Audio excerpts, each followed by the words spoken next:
नमस्ते दोस्तों। क्या आप जानते हैं कि भारत की रक्षा ताकत अब दुनिया को चुनौती दे रही है? जी हां, आज की खबरों में रूस के सुपर फाइटर से लेकर भारत के खुद के बनाए रडार तक सब कुछ ऐसा जो आपको रोमांचित कर देगा। स्वागत है डिफेंस मैट्रिक्स इंडिया में, जहां हम आपको भारत की रक्षा दुनिया की ताज़ा और गहरी जानकारी देते हैं।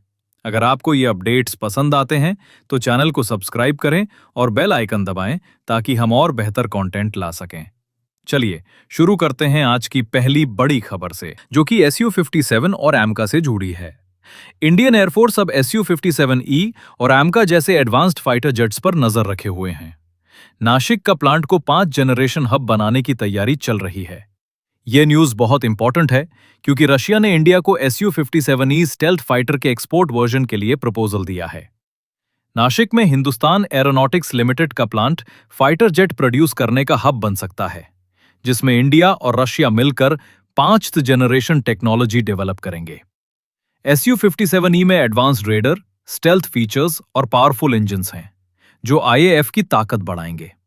AMCA, जो कि इंडिया जोन 5वीं जन फाइटर है, उसके साथ ये पार्टनरशिप टेक्नोलॉजी ट्रांसफर करेगा और इंडिजिनस प्रोडक्शन को बूस्ट देगा।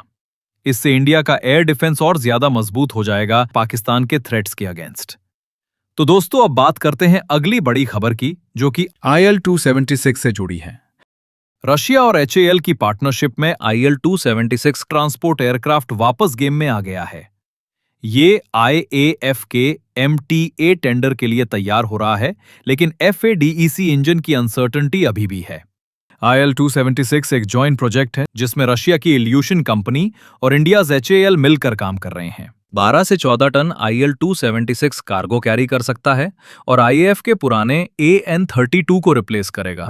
फैडेक इंजन, जो कि full authority digital engine control है, उसमें अनसर्टेनिटी है क्योंकि टेक्नोलॉजी ट्रांसफर के इश्यूज हैं। अगर ये डील हो जाती है तो इंडिया में लोकल मैन्युफैक्चरिंग शुरू हो सकती है, जो आत्मनिर्भर भारत को सपोर्ट करेगी। IAF को इसकी जरूरत है क्योंकि उनके ट्रांसपोर्ट कैपेबिलिटीज में शॉर्टेज है, स्पेशली हाई एल्टीट्यूड ऑपरेशंस में। अब दोस्तों, अगली एक्साइटिंग न्यूज की तरफ चलते हैं, जो DRDO के नए प्रोजेक्ट से है। DRDO ने game changing air defence system की डेवलपमेंट शुरू कर दी है। यह सिस्टम एडवांस्ड रेडार, मिसाइल्स और AI बेस्ड ट्रैकिंग से बना होगा, जो एनिमी एयरक्राफ्ट, ड्रोन्स और मिसाइल्स को आसानी से डिटेक्ट और डिस्ट्रॉय कर सकेगा। रक्षा कवच में मल्टी लेयर प्रोटेक्शन होगी, जैसे शॉर्ट रेंज और लॉन्ग रेंज मिसाइल्स, जो आकाश और QRSAM सिस्टम्स को इंप्रूव करेगी। इससे इंडियाज एयर स्पेस और ज्यादा सिक्योर हो जाएगा, स्पेशली बॉर्डर एरियाज में। DRDO इसमें इंडिजिनस टेक्नोलॉजी यूज कर रहा है, जो फॉरेन डिपेंडेंसी को कम करेगा और एक्सपोर्ट पोटेंशियल भी बढ़ाएगा। तो चलिए अब बात करते हैं उस कदम की जो भारत ने चीन के स्टेल्थ विमानों को ट्रैक करने के लिए उठाया है। भारत ने ऊंचे पहाड़ी इलाकों में वेरी हाई फ्रीक्वेंसी रडार की तैनाती बहुत तेजी से बढ़ा दी है। इस तैनाती का सीधा मकसद चीन के सबसे एडवांस J-20 स्टेल्थ जेट्स को पहचानना और ट्रैक करना है। पारंपरिक रडार स्टेल्थ विमानों को पहचानने में संघर्ष करते हैं, लेकिन VHF रडार लंबी वेवलेंथ का इस्तेमाल करते हैं, जिससे ये स्टेल्थ विमानों की डिजाइन पर कम निर्भर होते हैं और उन्हें आसानी से पकड़ सकते हैं। ये कदम सीमावर्ती क्षेत्रों में चीन की किसी भी हवाई चाल पर भारत की निगरानी क्षमता को और भी मजबूत और सटीक बनाता है। और अब अगली बड़ी खबर की बात करें तो वो हमारे सबसे महत्वपूर्ण इंजन डील से जुड़ी है। भारत और अमेरिका के बीच GE F414 जेट इंजन को लेकर जो ऐतिहासिक समझौता हुआ है, उसमें HAL ने 80% टेक्नोलॉजी हस्तांतरण हासिल करने का बड़ा लक्ष्य रखा है। यह टेक्नोलॉजी हमें इस इंजन के ज्यादातर हिस्से भारत में ही बनाने की ताकत देगी, जो कि आत्मनिर्भरता की ओर एक बहुत बड़ी छलांग है। लेकिन इस डील का एक तकनीकी पहलू यह है कि इंजन के ऑपरेशन को नियंत्रित करने वाला सबसे जरूरी फेडेक सॉफ्टवेयर अभी भी जनरल इलेक्ट्रिक GE के पास ही रहेगा। इसका मतलब है कि इंजन का हार्डवेयर तो हमारा होगा, लेकिन उसका दिमाग यानी सॉफ्टवेयर कंट्रोल अभी GE के पास रहेगा।